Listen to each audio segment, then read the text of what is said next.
Hello, everyone. Good morning, good afternoon, or good evening, depending on where in the world you are joining us from. And really glad to see you already introducing yourselves on the chat, telling us where you're coming from. Happy New Year. I don't think we stop saying Happy New Year until the end of January. So, Happy New Year. My name is Masi Juma, and I am honored to moderate Real Talk 3. If you've been here from Real Talk 1 and Real Talk 2, really nice to see you again virtually. So today we are asking a deceptively simple question. Are maternal and newborn health priorities crystal clear, or are they clear as mud as we head into 2026? And I know right now the language is pretty much familiar to all of us. We hear about efficiency, we hear about prioritization, we hear about best buys and value for money, especially as resources tighten and countries work to reduce donor dependency.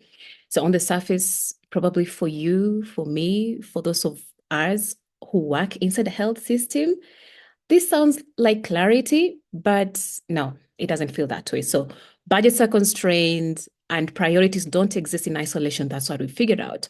So, today, we are not going to talk about or produce another list of top interventions. It's about how decisions are actually made when everything matters and resources are limited. I don't want to preempt that title because we have an amazing lineup of panelists who are joining us today. And thank you so much for being with us this January. Dr. Sheikh Faye, who's Director of Countdown to 2030, Director APHRC West Africa Regional Office. Really good to have you here, Sheikh, and really nice to see you again. Nafisa Jadawi from Wajamama. She's the founder and CEO of Wajamama Zanzibar. And this is a frontline service delivery and that has really close proximity to the communities in Zanzibar. And finally, Dr. Leah Tadese, again, really wonderful to see you, the Executive Director, Harvard Ministerial Leadership Program, and also Professor of Practice of Public Health. Dr. Leah Tadese is a former Minister of Health in Ethiopia. So thank you so much for being with us and really glad to see you. Yes, welcome to Real Talk, everyone. Happy New Year. It's Sapna from India. We have Olivia, Hawa Elmi. Really good to see you, South Africa. So thank you so much for joining us. Ooh, Hawa joining us from Mogadishu, Somalia. Lovely to have you here. Now, I'll get straight into this and ask the three of you, Sheikh, Leah, Nafisa, how clear are maternal and newborn health priorities to you right now? And I'll start with you, Sheikh. How clear are they? Thank you so much, Mercy. Good morning or evening to everyone, depending on where you are. So it's a tough question, by the way. I don't know why you always start the year. You start the year with a tough question. So so MNH priorities have been, on the debate over the last few months, or even before, actually. Currently, it's a lot of anxiety about that, because for us, we believe we have been in the system for many years and working with a lot of stakeholders. We assume as scientists that things are supposed to be clear, are clear to us, at least from our perspective, from where we sit. But when you jump into the lower level, the contextual level, you seem to almost disagree with that, because things are quite different. So for me, it's a kind of balanced perspective, whereby I will attempt to say that where we sit at the global level, we think that things are clear because we've been providing all the evidence, all the science have been, gone through, we have everything. But when applied to the country level, I think there are a lot of disparities and things that we could maybe look at the very much detailed level once we have the opportunity. So yes, it is clear but not clear. Let me just say that it is clear, it is halfway and not clear also. The young people nowadays say 6, 7. I don't know what I'm feeling. I'm feeling this way, this way, that way. So, Sheikh, 6, 7. It's Well, Nafisa. okay, let me say six. I'll go for Okay, six. okay, I'm sure Nafisa will not agree with me, but it's okay, six. Nafisa. MNH priorities for you. Clear, Ooh, no clear, excellent. definitely, Yeah. I don't know, definitely 6, 7. I'm kidding. But yeah, quite. So for me, I think clear, I think it depends, right? Like personally for me, they are clear. For us at Wajamama, for me, as the leader of Wajamama, I think for us investing in the healthcare workforce, starting from the pre-service level, is a clear priority for a place like Zanzibar, where our healthcare workforce, is often like our system is basically equipped with midwives, clinicians, and so on that are undertrained at this point and under-resourced. So like for me, that is a very clear priority, as well as centering women, like and hearing what they want, and having them be a part of the conversation, centering nurse midwives, centering frontline workers. Those are very clear priorities for me and for Wajamama. But I think like Sheikh was saying, like it's so much more complicated than that, right? Like we can want to do healthcare workforce development, we can do trainings, we can do capacity building, and so on. But then like, sometimes like when we're working, we feel like we're like kind of like mopping the ocean because then like more problems pop up. The pothole is oftentimes very deep. So it's like, how do you even tackle all the problems, and every single thing matters, everything is a priority.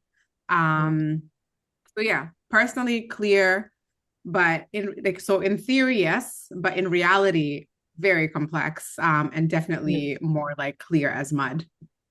Okay. Oh, wow. Clear as mud. Dr. Leah, clear as mud or crystal clear MNH priorities for you? Yeah, thank you. Great to be here, and I kind of agree definitely with both what Sheikh and Nafisa said. So when I look back, was in my role as a frontline worker, as an OBGYN, I started as an OBGYN and then in different levels, including as minister. The what is needed for MNH, what we need to do, the kind of interventions that are needed to uh, improve maternal and newborn health are most of them are really known. What we need to do is known. The problem is we have very limited resources to do them. So how do we do it? That's really the challenge. And this has been and of course we have to acknowledge there has been so much progress in the past 2 decades or so, both with the global commitment and national commitments, local commitments that have been there. We've seen so much progress, but we're also seeing that the progress that we want to see is not really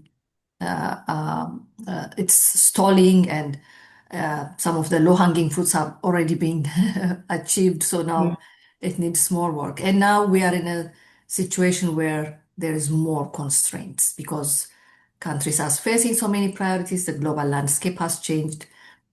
So now we face again on the top of the constrained resources we have more constraints. So Yeah. how do we really choose, and which also is different from different contexts. Every country, Mm. even within countries, there are so many differences within countries on how you need to Mhm. invest. So I Thank you, think Dr. Lee. And allow me to just pause there because what you're bringing up is something that I would say it's evidence vis-a-vis reality, what mm, data says, what is put on paper that is actually, facts vis-a-vis what countries can actually do. And Sheikh, at what point, or what is the problem that countries aren't using the evidence? I don't think that's the problem, or that the evidence doesn't fully reflect their constraints. Yeah, because Dr. Leah brings about the issue of evidence versus reality. So what is a big issue here? Is that the evidence is there, doesn't reflect realities, or we are so disconnected from like political and operational realities? What is it? I think that's the later part of it, because as I was trying to say from the beginning, we have developed, we have shared, we have worked on too many things, and we have a lot of evidence. But you mentioned actually Best Buy in your introduction. I want Mhm. to refer to that by just saying that uh, Best Buys are not evidence informed. They are not. I mean, they must be evidence informed. not evidence imposed. There's a difference. Because what we believe, what we do usually is that we come up with our well-framed evidence at the country level and try to think that this is the package to implement. This is what to do. Yet what to do may be very, very far and very contextualized. For instance, let me just give an example. What works in probably Rwanda or Sri Lanka, where they fail in high fertility and low capacity and all of that, may not be what worked probably in West and Central Africa, with that other context is completely different. And we have seen in the science recently that neonatal deaths, for instance, dominate all the under, let me say, under 18, under 20 mortality in the world. But the health system themselves are more structured to dealing with all the child survival. That's the reality. So neonatal death is actually there, but if you look at the systems, they are more prepared to dealing with the older child and the other type of, okay? So what does it mean? We have to look at maybe some of these things. Number one is the work density. I think Nafisa was somehow referring to it in the first. So that's something very important, the workforce density. Try to see where the needs are. We make sure that the systems or the workforce is addressed to dealing with that. Referral systems, in which way the system should make sure that should align, make sure that we don't spend time into that referral system, make sure it really everything connects. The supply chain also, I think someone also I think there's a paper that we published recently that was also highlighting that, because sometimes we see that most of the issues are around that. So that is actually, those issues are there. But if you go to a country, I mean, depending on where you go, you could see that maybe here, the way you approach supply chain issues is probably different from the way you would approach supply chain issues in another country. That's not something that donors and high level or global level people sometimes always understand, because they just think there's a package, implement without looking at that. Yeah. Sheikh, and now you're bringing another aspect. I'll call this, like global guidance versus local realities. But before we move there, allow me to bring us back to what I referenced to as best buys. And you've also mentioned the idea of best buys, which sounds really appealing, especially in, a time of shrinking budgets. But, Leah, does this actually help decision makers? And I'm asking you because you've been the Minister of Health in Ethiopia. Best buys, do they really actually help decision makers, or does this contribute to flatten complexity? How does the idea of best buys sit with you? How appealing is it? Yeah, when you think of best buys, what I'm hearing is these are evidence-based. There is some evidence at least somewhere on those, but also they are high impact with as much as possible lower cost. So they are cost effective, but they will bring you high impact. So as decision maker, when you are having constrained resources, you want these kinds of interventions to be informing your strategy. So we do use, but then that doesn't mean that everything that has worked somewhere else can work in every context. So particularly if these are, before you scale some of these best buys, there's a need for doing some level of testing or small scale implementation. So it is very important. We need, that's why we are always pushing for, again, more evidence. But what I agree with what Sheikh said in terms of evidence informed is really critical, because it doesn't mean that you just copy and paste how it is, but you need to test and scale it. But it is really important in terms of designing your strategy and your plan. But that has to be in a way countries are driving it. It does not have to be just imposed as a project, but it has to be designed by country leadership with the relevant stakeholders. But it has the other key point I want to add is the co-designing process, engaging different key stakeholders, the frontline workers, the communities, especially when you are working at primary healthcare level. It's really critical to engage those who are at the front line, including the communities, when designing and testing those interventions. Great, thank you. And I can see a lot of comments already coming in on the chat. Please, if you want to type something, it will be lovely for everyone to see it. So go down on the chats tab and then click on where it's written to and click on everyone so that everybody sees your comment. We don't, unless it is specifically intended for the panelists, but it will be lovely for any questions you have to go so that everyone can see them. And there's a lot coming in around best buys, but we'll also love to hear from you on the chat. And thank you so much for joining us. How clear are maternal and newborn health priorities for you? From where you sit, whichever organization you represent, whichever country you sit in, how clear are these? Nafisa, when we talk about best buys, what gets lost when we reduce maternal health priorities to a short list? What gets lost, especially when you look at local realities? So what gets lost? What do you mean? Maybe like elaborate that a little bit more. Like tell us. Like can something be a best buy globally and be a poor investment locally? Oh, 100%. Absolutely. So first of all, like for me, like I think, so before I go to that question, I wanted to just like hop on what Leah and Sheikh was saying as well regarding like how can we do it and how can we like install the progress that we have made. I think that like the thing that I think that we can do better in is when we're designing solutions, like we really need to have sustainability be like our guiding principle so that we're thinking beyond just the project cycle. So a lot of times what I've seen, at least in Zanzibar, it's projects come in, they do A, B, and C, they do great work, and in 5 years the project is closed. But like what that does is it basically just like disrupts the system, and then when the next person comes in to do that same to try to solve that same problem, they have to start from scratch, and then over time when these cycles keep going, the healthcare workers also get really fatigued from like continuous projects coming and going. And so I think like really designing with sustainability at the forefront. So like right from the word go, like Dr. Leah was saying, coming in when you're developing the project, when you're doing the pilot, having all the stakeholders involved in the co-designing process. And then like we need to invest in these solutions together with funders or whatever, like, already from the beginning, thinking about who are the doers right now and the payers, who are the doers and payers at scale, who are the doers and payers when we're refining the project, so that when the 5 years comes, you're not just closing the project, it's still continuing beyond that project's life cycle. So I feel like that's one of the ways that we can help to improve. But in terms of what gets lost, with just to answer your question, like I think that like one size definitely does not fit all. You cannot come to Zanzibar and say like, oh, this solution worked in Ghana, it's also going to work in Zanzibar.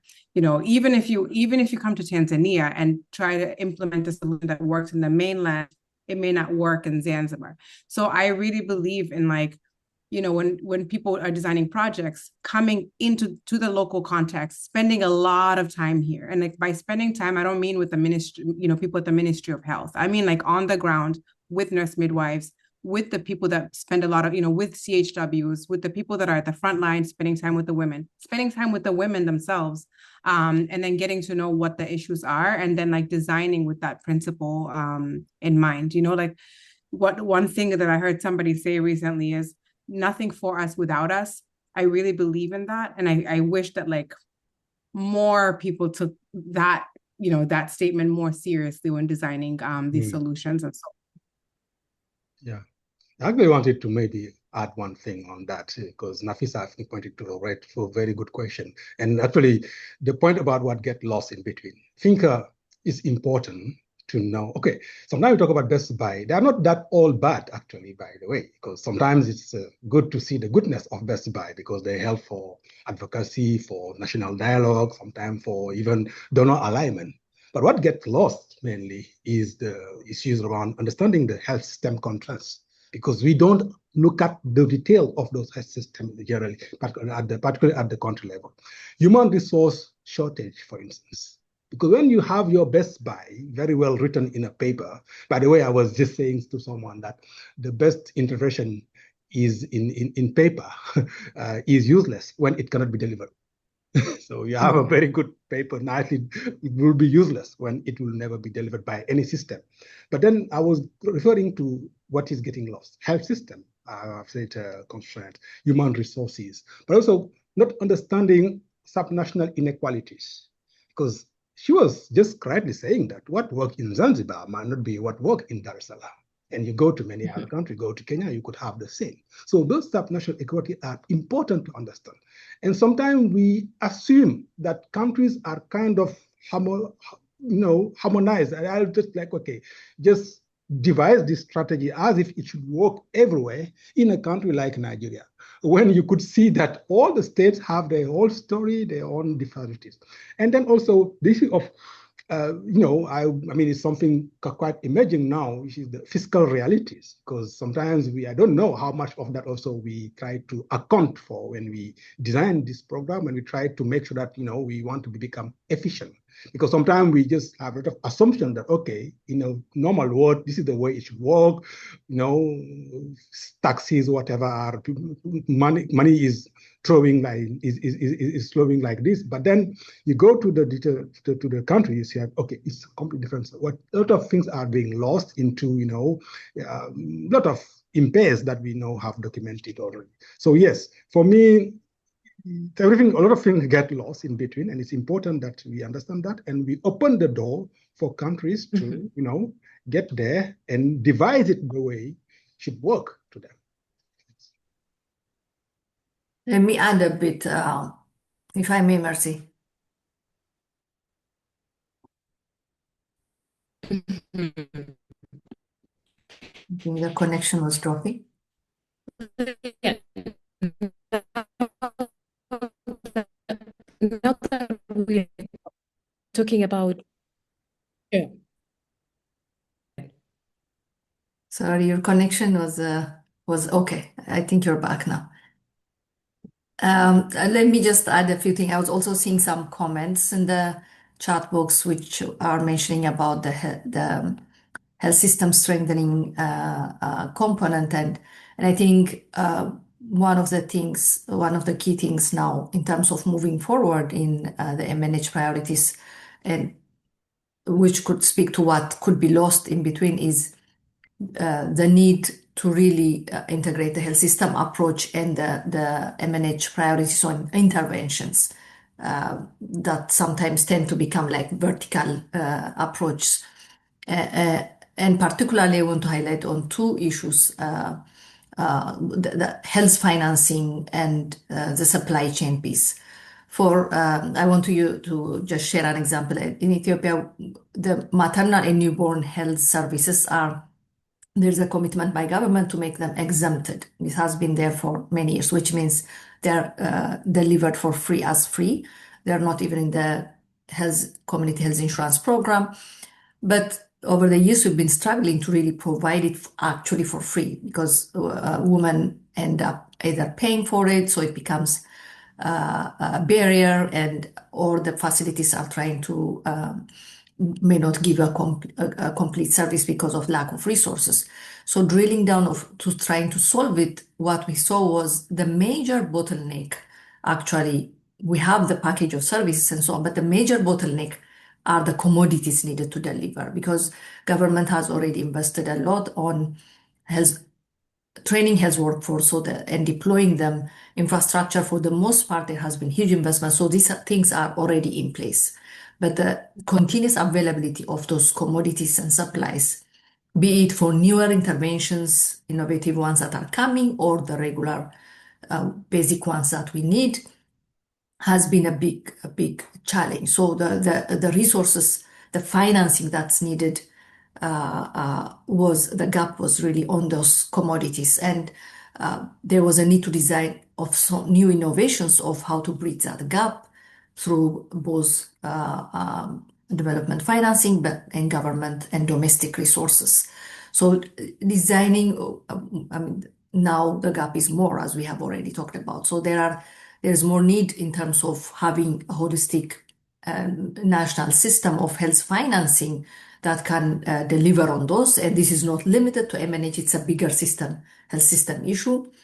And at the same time, having a very strong supply chain and availability of commodities, the resource itself, but also the procurement and supply chain system that's very resilient and strong at a country level is really required. So these are both system level. So it's not just having those MNH interventions, but the health system level interventions are really critical. Leah, have you ever felt pressure at all? And this is what I was going to ask you. Have you ever felt pressure at all, whether explicit or even in a very subtle way, to align with a global priority that didn't fit your context?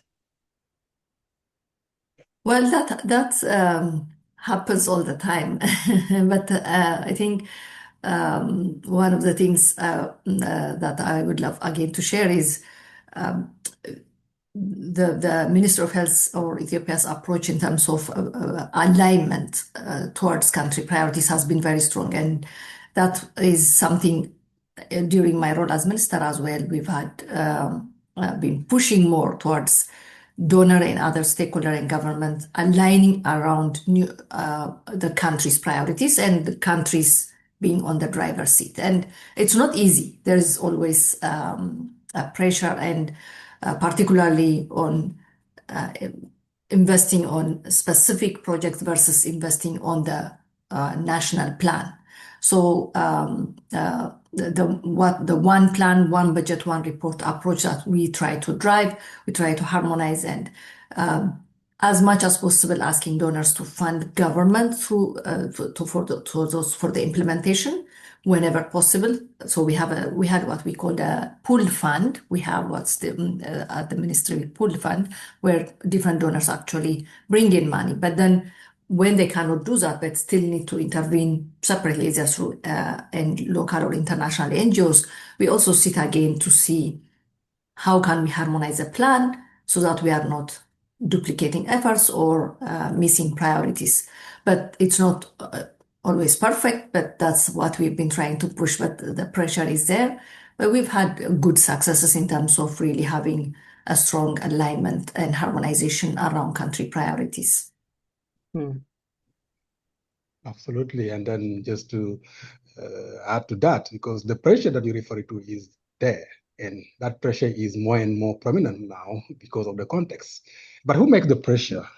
Because sometimes it's good that we distill that, we look at it, break it down a little bit, because the pressure comes from everywhere, of course, just from the global level, because the reality is that with the resource constraints, the door that used to be locked by countries sometimes are being somehow opened because they are pressured by, population. They need to save life. They need to D, A, B, C, D. So they have pressure from the population first. But when you get the pressure from the population to deliver, to improve well-being, you don't have resource, you don't have money. A donor knock to your door and say, okay, I have these many, many billion that is there, but I want you to do A, B, C, D, that definitely misalign with your priorities. So what do? You balance between, okay, I'm being pressured politically by A, B, C, D, my people are dying, but I have money that are not saving 100% my need, but maybe 30% of them. So it's okay, let me take it and then move on. And then everyone seems happy, but nobody, we are not efficient.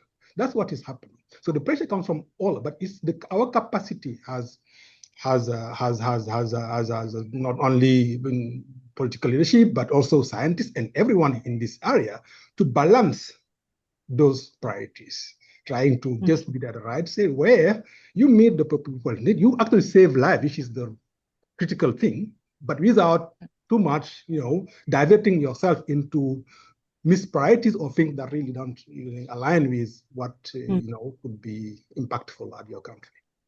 Yeah. And there are a lot.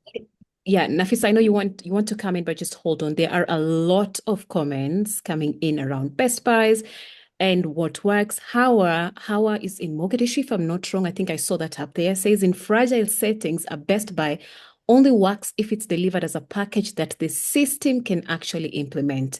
And what does she mean by system? Workforce, supplies, referral, quality data. Otherwise, we risk funding isolated interventions that look good on paper but don't reduce death.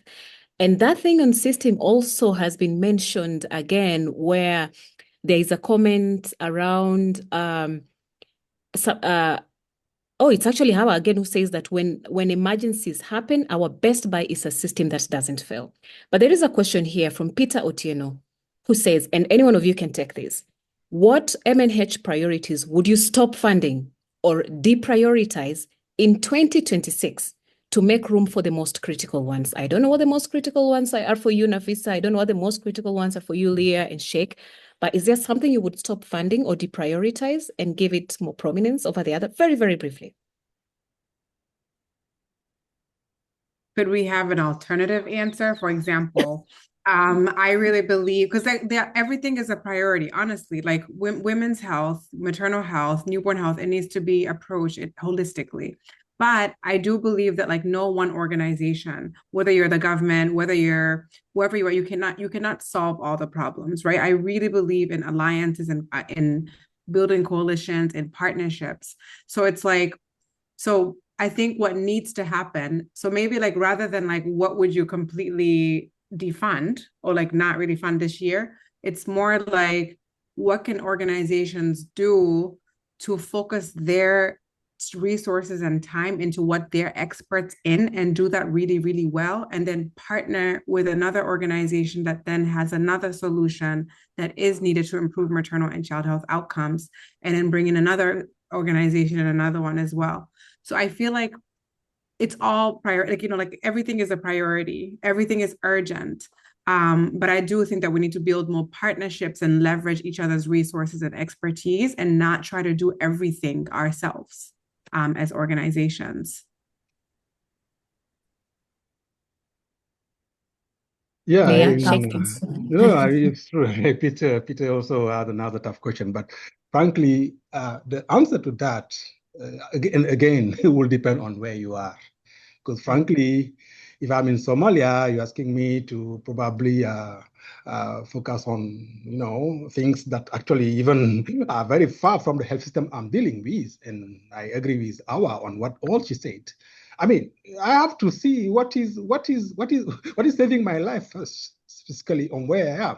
Because if people are not even able to have a system that address the very basic needs of someone who is delivering, okay, the basic needs of a delivery. So, I mean, why would you invest into, I don't know, there are too many other things that actually divert our attention that actually we do. So for me, it's a tailored system. And again, there is no cut and sewn system where you say, this is the way. No, there is no way. Depend on the country, depend on the context, depend on everything. So, but to also make it a bit clearer is, for instance, if I take an example of in the country I know very well, in Senegal, where, for instance, it has been shown that community approaches, community health workers, and investment into human resources, particularly midwife, is working or is proving, is showing, is making impact. So if you want that solution to take it to, let me say, another country with a different, it may not work. And for me, we need to look at it that way so that, we are more efficient and we make sure that, we are really aligning with what is working for all the countries. But maybe I will disappoint you, Peter, when you expect us to say this approach should be stopped. I think there is none. It depends on where you want to apply it. Okay. Mm-hmm. Yeah. So. Very good point. Very good point. I mean, when they are already designated priorities, it's really difficult to defund anything which is already labeled as a priority. But when you have to prioritize from within priorities, again, based on the context, and that's, I think, going to be critical. If you are faced with that and you still have limited resources to fund those priorities, I think for me, for example, practically, if I have to have a certain resource where I have planned already to either train a lot of workforce and also deliver essential services, I may focus more on ensuring the commodities are there to deliver the resources and then postpone the training. So there are some practical things that you need to do. For fragile situations where displaced communities are there, deploying mobile team may be a critical approach than really providing training to them. So there are some things, but that could be context-based and within the interventions you need to prioritize, but it's not a straightforward, easy approach. But within priorities, we still have to prioritize. Yeah. I also, just to add on to that, I also just think that like it's really a matter of, okay, do you want to see a change right now only? Or do you want to see this change be sustained throughout and forever? Like, we want if we want to see systems level change, it takes about 10 years for anything to like disseminate at that level where like we're actually having an impact. So it's like, you defund something right now, but then like you've now prolonged long-term better outcomes, so it is a really challenging question for sure. And Afisa, when you ask us, I don't know who are you asking this question? Like, do you want to see the change right now, or is this a long-term game? Who are you asking this question? And I'm gonna, for example, when you are dealing, and I know you deal with donors, funders a lot, and there's this now growing pressure to priorities and really figure out what change you want to see now vis-a-vis what you want to see in the long term. So whose question is that for? And do you think donors and funders are prepared to accept choices they wouldn't fund for us to look at the long game? That's a really good question. So for me, like I think that I'm a firm believer of as organizations, we need to understand what problem exactly are we solving. You know what I mean? So when I say like, whether you want this outcome now versus later, I mean, like, I think organizations should be asking themselves that, okay, we're doing A, B, and C, like, what is the long-term vision? Where are we headed? How are we going to get there? I think it's really important to ask that. Like, organizations should be asking themselves that. Government should be asking themselves that as well. So I think it's just like a reflection question for me. And then, the second part of your question, sorry, was... Yeah. So the second part of you've clarified the first one, that it's about us to like shine a light inward and say, as an organization, as a government, where are we heading to? But when we voice this out to a donor or a funder, do you think they are willing or prepared to accept our choices, which ideally would not be choices they would fund? That is the global system set up to tolerate divergence? Yeah, I think right now the answer is not generally no. But I do think that there needs to be more advocacy for unrestricted grants. And also like, we need to get funders on the table as well for them to really understand like what are the repercussions when we're following their priorities and not like the country specific priorities and so on. So I think there are a lot of conversations that need to be had for sure. But there are definitely like, so we've been really lucky as Wajamama where we've mostly had unrestricted funding for the past 4 years. And so that has really helped us. Like, so a lot of our investors, they've walked with us from the beginning and now we're preparing to scale. They're still walking with us and we really need more of that. And so I would say like, this is where the whole conversation about funding diversification, like, so yes, many of us depend on funders, but how can we all get to a point where like we're not just depending on funders, but we're thinking creatively regarding other like funding methods that will give us unrestricted grants? Because at the end of the day, as long as we're mostly receiving restricted grants, this is when we get pulled into many different directions that basically derails us for our long-term vision. Whereas if we have unrestricted, then we can do what we know is best for the future and basically what's going to get us to the top of the mountain. Thank you, Nafisa. And there are a couple of questions coming in. We cannot answer all these in 1 hour. That's what I said. I think this is a conversation that we need to have even outside this screen and outside, this webinar. Sheikh, there's a question for you, but there's one for all of you that I want either a yes or a no. Jen is saying, I want us to be honest. Are MNH priorities for 2026 and beyond actually clear, or are we each operating with our own interpretation? The question is here. If asked to name the top 5 MNH priorities that truly save lives, would we all list the same ones, Sheikh? Would we all list the same ones? No, at all. No, no, yes. Leah, would we all list the same ones? No. Nafisa? No, yeah, no. Yeah. And I think that's a question that we need to sit with ourselves. That's a whole webinar, that's a whole another hour to discuss that.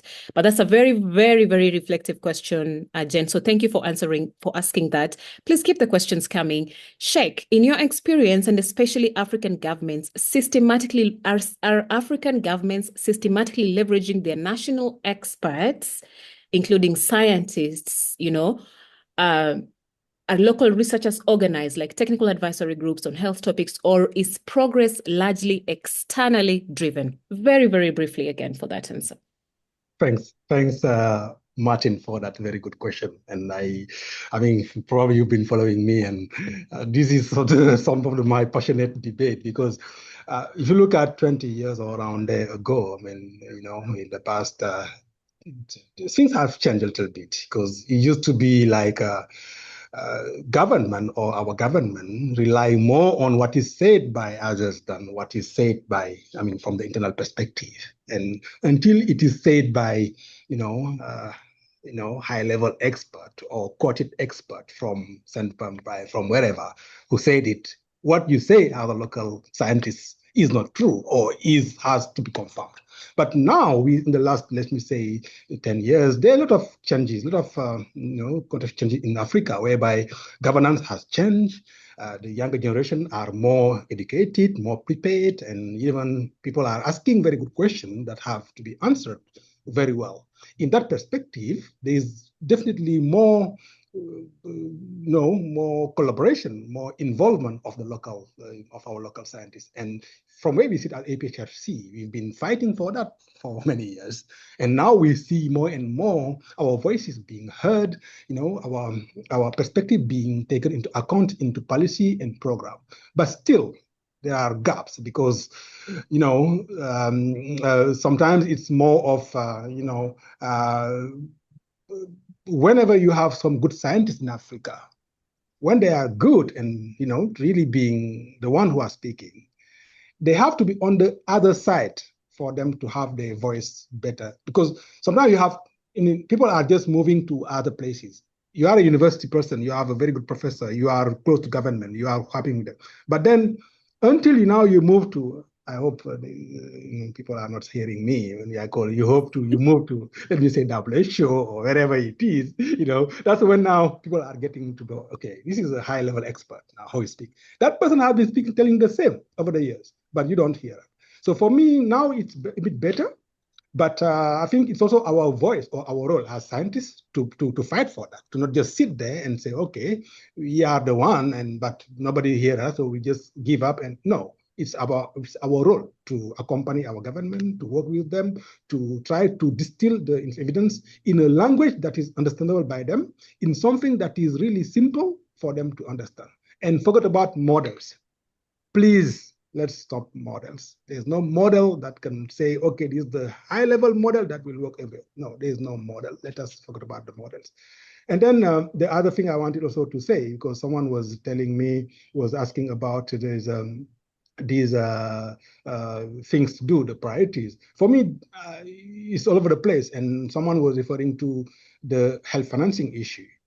So our capability as Africans to negotiate with donor, that's the future.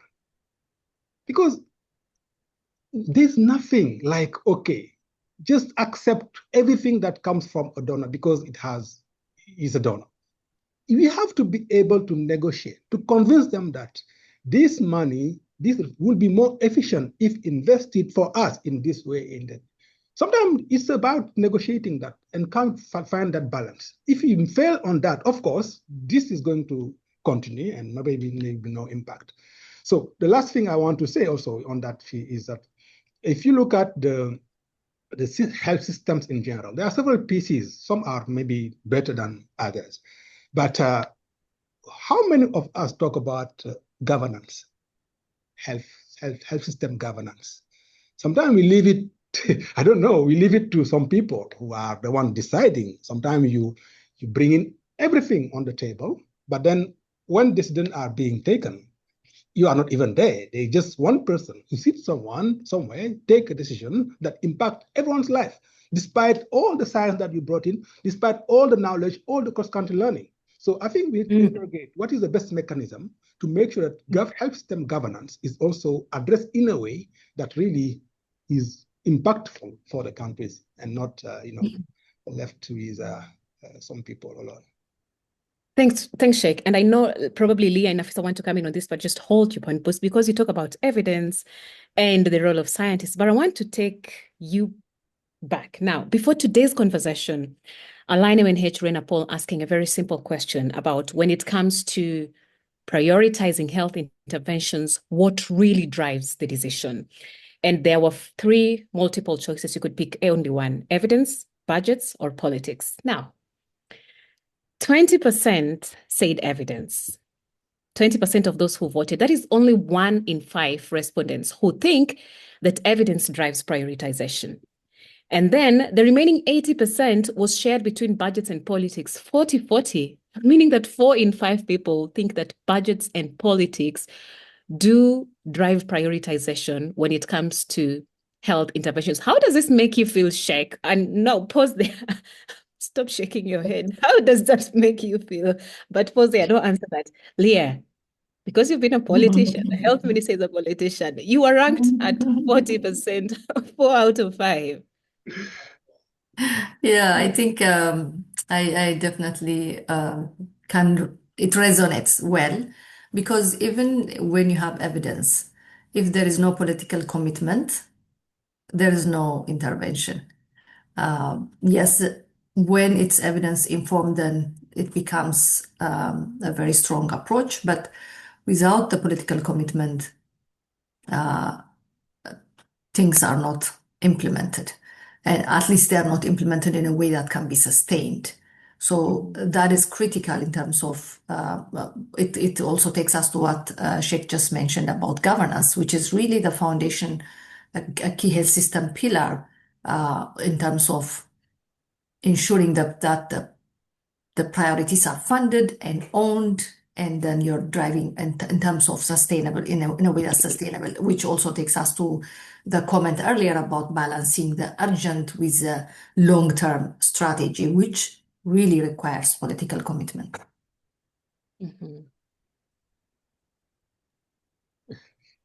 I don't know. I'm just tempted to say. I was just laughing when Lisa, because I'm not sure whether Leah is wearing the political hat or the scientific. She's responding. I mean, if you want your evidence to be implemented, Sheikh, you need to get political buy-in.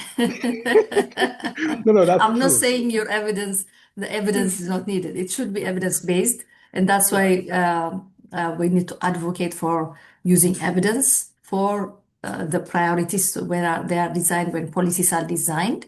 That's why we're always talking about evidence-based policies.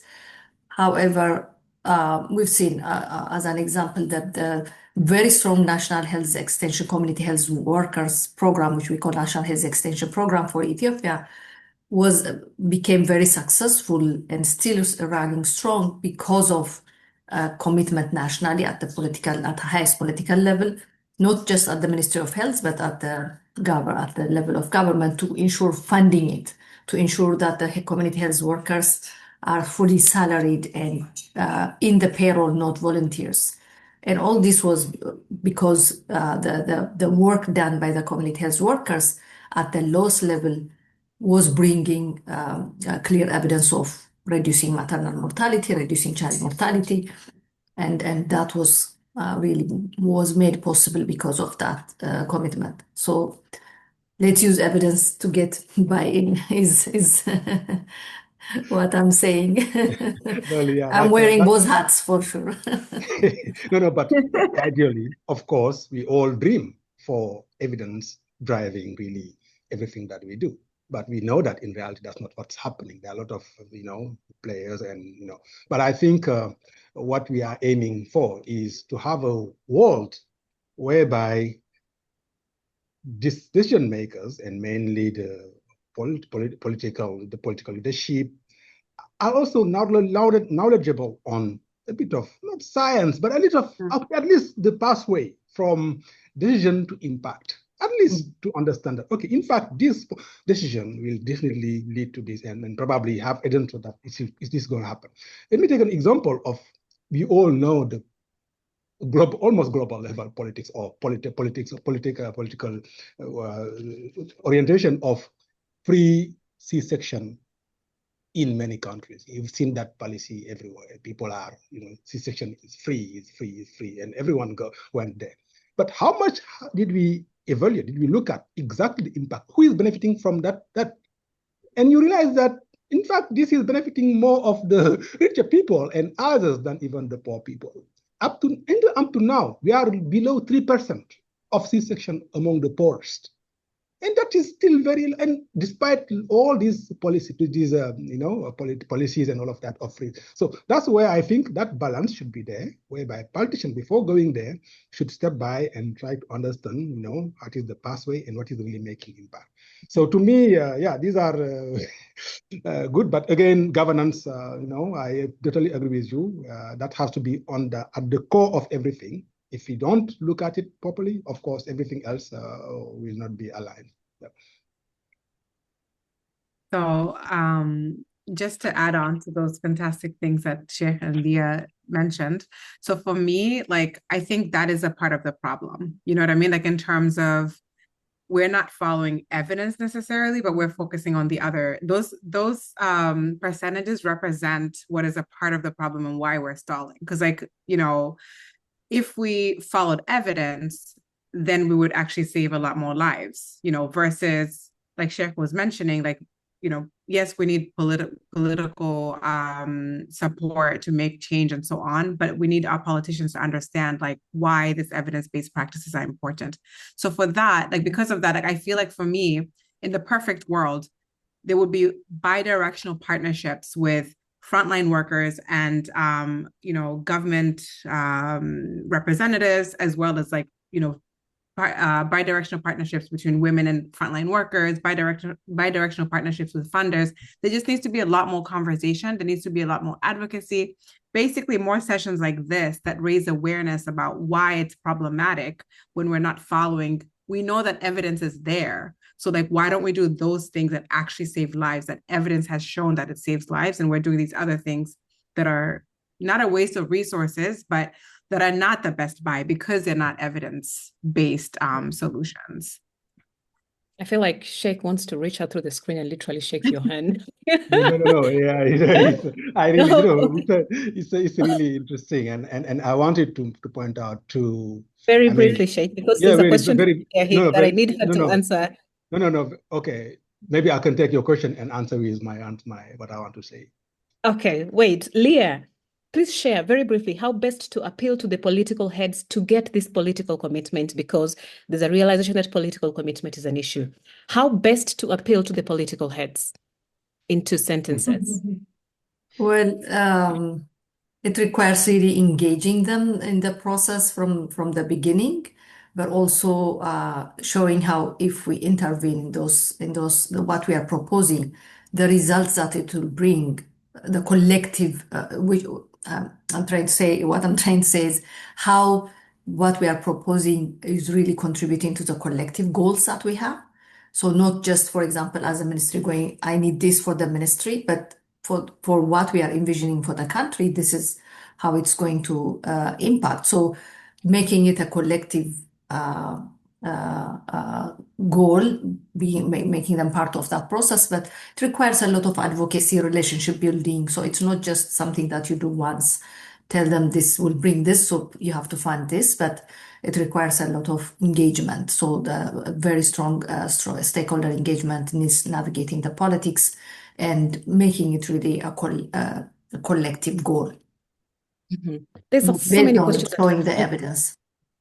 Yeah, there's so many questions that we've not been able to go through. There's one about the impact of commercial influence and her focus on breastfeeding and how this is impacted by marketing of commercial milk formula. So there are so many questions that ideally would need another couple of minutes, if not hours, to tackle. But I would want to come to the 3 of you very briefly in 20 seconds to tell me, what is your closing, if you have one thing to close to tell us and the people who are attending and have listened in, what would be the one thing that they should not forget? Nafisa, in 20 seconds, one thing. To remember that funders are partners, they're not our masters. So when we go into these funding relationships, we need to remember that we have a lot to offer as well. And it's a partnership and not a top-down situation. Plus, behavioral change is really hard. Be patient. Thank you. Funders are our partners, not our masters. Sheikh, in 20 seconds. Yeah, I mean, two things. One is the question is no longer what are the best buys. For me, it's about what can our health system realistically deliver, sustain, and then scale under this financial constraints now that we are facing. So that's the future for me of MNH will be won or will be won or lost, not in global priorities or global reform, but more in national budgeting priorities, in district health, let me say subnational prioritization, but also in routine data system that is not talked about much, because this is also very important, because everything we don't have good data system, everything will get lost. So for me, those are the points that actually we want to come in. And just to finish by saying that domestic financing, it's not talked about that this context, we will not survive if our government don't put their hand into funding their health. You cannot be having your health being driven by a donor and then say that you will become autonomous. It's not possible. There are resources in our countries. Let's tap into those resources, prioritize them, and put them into health and education. Thank you. Sheikh, you need to write something on that. Mud MNH, this is your person to write on that. Leah, in 20 seconds, your last words. Okay, thank you. So we are in a time where it's very clear now, everything is on us as countries, and we really need to take the driver's seat. And we can. We need to take the driver's seat. We can and focus on, again, the big issue of how do we fund our own health system. That's really critical. But every component of the health system is not equal in terms of what are the critical pillars. And I still want to come back to the issue of a bigger focus for commodities to ensure that we are delivering for our mothers and newborns. Thank you very much. And like I said, this is not a conversation we can conclude, and we expect to conclude. That's the essence of Real Talk, to get us thinking, to get us reflecting, to get us living here and having these conversations in our WhatsApp groups, when we are walking down for coffee, in whatever spaces, talking about the uncomfortable truths. Somebody said on chat, the owner of the granary decides what the family eats. When governments increase domestic financing for their health priorities, they will become intentional in prioritizing their national contextual health priorities. Lots to cover, lots to discuss, but as always, I end up by saying, IMNHC is coming. You are all coming to Nairobi, I hope, and these conversations will continue there about financing, about sustainable financing, about priorities and all that. So really looking forward to seeing you. Please sign up. Please talk about IMNHC in your organizations, in your chat groups, and see you in Nairobi, where we will have Real Talk 4, hopefully in person. As always, thank you so much for being incredible panelists, Sheikh, Leah, and Nafisa. And to you who joined us, really lovely to have you here. Thank you so much. Ciao. Thank you, Mercy.